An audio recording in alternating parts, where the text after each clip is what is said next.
Hello, a very warm welcome to this video. So this video is going to be an introduction into what Maxwell's equations are and what they really mean. Now I won't be going into the full mathematics, this is more of a discussion video to really introduce the idea more generally. We won't be worrying too much about all the mathematical details. But anyway, so firstly, what are Maxwell's equations? Well, Maxwell's equations come from using integral expressions for the electrostatic and magnetostatic fields. Now, the electrostatic field is just the electric field when it's time invariant, so where you don't do anything like kind of move the charge to cause the electric field at a point to vary. The magnetic field, when it doesn't change with time, is also called the magnetostatic field. And these kind of fields were sort of understood by the experiments carried out by Faraday, and one of the integral expressions from which one of Maxwell's equations is derived is in fact called Faraday's law. And these kind of expressions really underpin electric and magnetic fields and allow us to work with things like capacitors and to predict things like potential differences and how much a charge will accelerate when going through a potential difference and all that kind of thing. But kind of Maxwell's equations really tie magnetic and electric fields into each other by noticing that a time-dependent electric field actually produces a magnetic field, and a time-dependent magnetic field produces an electric field.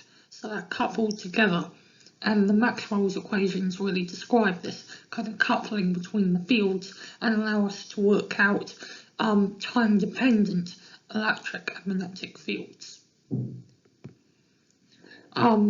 And you actually go from the integral expressions to Maxwell's equations by using two things, really, which are Stokes' theorem and the divergence theorem, and those things together allow you to calculate from the integral expressions the curl and divergence of the electric and magnetic fields. And I'll come on to, in a couple of slides, talk about what the electric, what the divergence and curl of the fields are.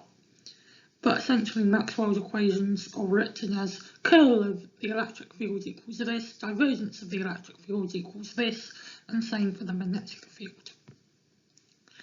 And it's written in the language of vector calculus. So we basically rewrite the integral expressions in terms of curl and divergence. And curl and divergence refer to the curl and divergence of vector fields. And it's vector fields because the electric and magnetic fields have directions in which they will accelerate an object experiencing that field, and they also have a magnitude, at a point in an electric or magnetic field is only so strong.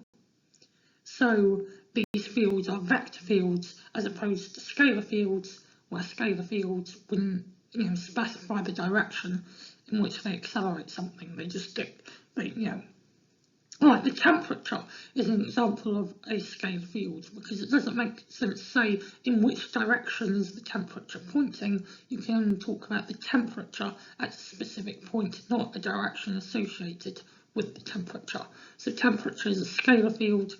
The electric and magnetic fields are vector fields, so we use a vector calculus to describe them, and we use calculus because these fields are changing continuously throughout space, so we use calculus. And when we put the equations together, we have the curl of the fields and their divergence, and there's a theorem which actually tells you that if you know the curl of a field and the divergence, along with some boundary conditions, you have completely described the field. And so they allow the field to be calculated completely and also predict how the field changes with time and therefore are sometimes called the equations of motion of the field. In the same way, if you know how the position of a particle changes with time, you might say you have the equation of motion for that particle. So Maxwell's equations are equations of motion of an electromagnetic field. The electromagnetic field comes by linking the electrostatic and magnetostatic fields together by noticing that electric and magnetic fields actually are entangled when these fields start to change with time, and the language used is vector calculus, particularly talking about the curl and divergence of the electric and magnetic fields respectively. So just the divergence. So this is kind of what the divergence of the field looks like. So the red field has a divergence less than 0 because the point at the centre is acting as what we call a sink, so the field lines are going into it. The green picture has a positive divergence because the point is acting as a source, so the field lines are going away from that point. And the blue picture, well, the field lines, as you can see, aren't getting closer together or further apart. They're just carrying on straight through that point. And because they're not getting further apart or closer together, the divergence is 0. So that's what the divergence is. The curl is talking about the rotation of the field in space, so we can see the image there. Clearly that's curl. An example of where you'll see curl is if you're talking about kind of vorticity within a fluid, you start to worry about the curl. But generally, if a field has some kind of, if the field lines kind of rotate about a point, then that point has, non-zero curl. And then just a little bit on beyond Maxwell's equations. So we said Maxwell's equations talk about the curl and divergence of an electromagnetic field.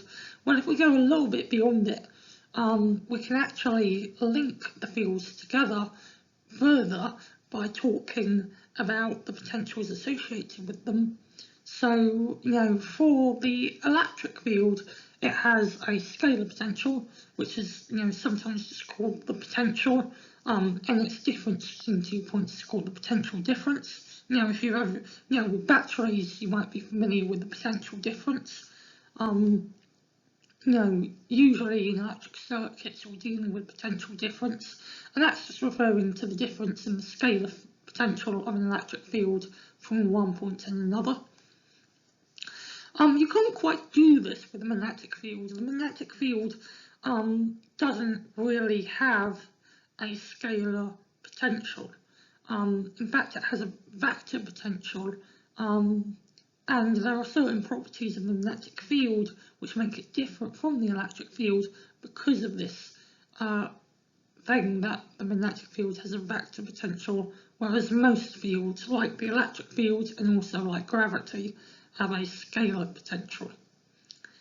But you might notice that scalar potential can be thought of as just kind of a 1D field, because each point is a single number, whereas a vector potential, well, it's a vector, so it has lots of components, and in fact has 3 components. The electric field scalar potential just has 1 component, and we can write all 4 components in a single list to talk about a 4 potential, which contains both the scalar potential for the electric field and the vector potential for the magnetic field. And this 4 potential is actually a potential that really exists, but it's a potential through space-time. Through time and space. And so it actually links to special relativity and to Einstein's works. And so the 4 potential is a 4D field in space-time, and we can actually then start to use kind of things like gauge invariance with the 4D field to predict some of the properties of the particle that is responsible for carrying this field. So a photon carries the electromagnetic field, and we can use gauge invariance to actually work out that the photon is massless. where gauge invariance is talking about a symmetry in the field. And I'll leave the details to you to study, or do your own research, but it's talking about the symmetry of the field. So the symmetry of the field really causes the photon to be massless, hence why light doesn't have any mass. And also we have a local gauge invariance, and that's again symmetry, but it's a symmetry in really the more so the kind of almost wave function of the field. And local gauge invariance essentially looks at what is known as the Dirac equation along with the full potential for the electromagnetic field, and when you put the two together you actually get out of local gauge invariance that a photon can interact with charged particles, and really all interactions in the universe come from local gauge invariance.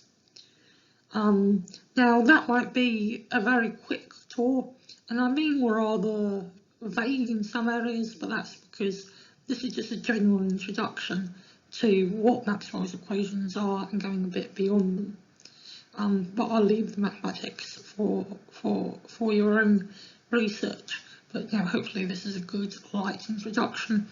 And on this channel I'll be looking a lot more into further research and stuff. And I'll be bringing some more stuff on some books that I've read. And also I'll be talking about the mathematics of chess and chessboards, because I'm working a bit on that at the moment in my free time. So I'll be talking about that along with some things on spirituality. I haven't been doing videos for a while because I've been focusing on other things, partly kind of revising and things like that, but I'm really looking forward to getting back on track with these videos, and I really hope you'll enjoy this channel and get something out of it. Thank you very much for watching, and hopefully see you for the next video.